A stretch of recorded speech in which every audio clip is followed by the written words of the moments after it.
അവസാന കാലമാകുമ്പോ എല്ലാ ഇബാദത്തും കൂടും. ജസ്റ്റ് ഇന്നാലെന്ന ഒരു കുട്ടി ചികിത്സാ സഹായം തേടുന്നു എന്നൊരു വോയിസ് വരുമ്പോഴേക്ക് 53 ലക്ഷമായിട്ടുണ്ട് അക്കൗണ്ട് ക്ലാസ്. സോ അതൊക്കെ അല്ലേ അത്. പണ്ടൊക്കെ ഒരു ഹജ്ജിക്കാന്ന് പറഞ്ഞാൽ അപൂർവമായിരുന്നു. ഇപ്പൊ എത്ര പേരാ ഹജ്ജ് ചെയ്യണത്? ഉംറക്ക് പോകുന്നവരോ മിന്നാന്ന് പോയിട്ട് ഇന്നലെ വന്നു എന്നൊക്കെ പറയുന്നത്. ഒരൊറ്റ ഇബാദത്തെ അവസാന കാലത്ത് കുറയുള്ളൂ, ഒറ്റൊരു ഇബാദത്ത്. ബാക്കി എല്ലാ ഇബാദത്തും വർദ്ധിക്കും.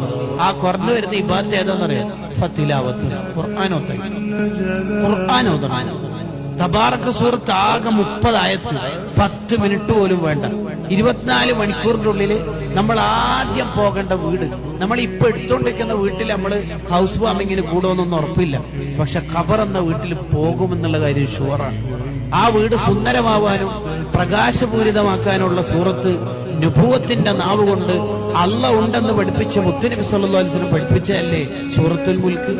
മഗ്രിബിന് ശേഷം ഓതൽ സുന്നത്താണ്. ഉറങ്ങണേനും ഓതി തീർത്താൽ മതി.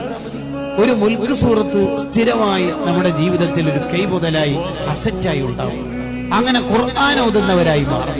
വൽ ഖുർആൻ ഹുജ്ജത്തുൽ ലക ഔ അലൈക. ഖുർആൻ നിനക്ക് ഒന്നിക്കിൽ അനുകൂലം അല്ലെങ്കിൽ പ്രതികൂലമായി സാക്ഷി നിൽക്കുമെന്ന് സയ്യിദുനാ റസൂലുള്ളാഹി സ്വല്ലല്ലാഹു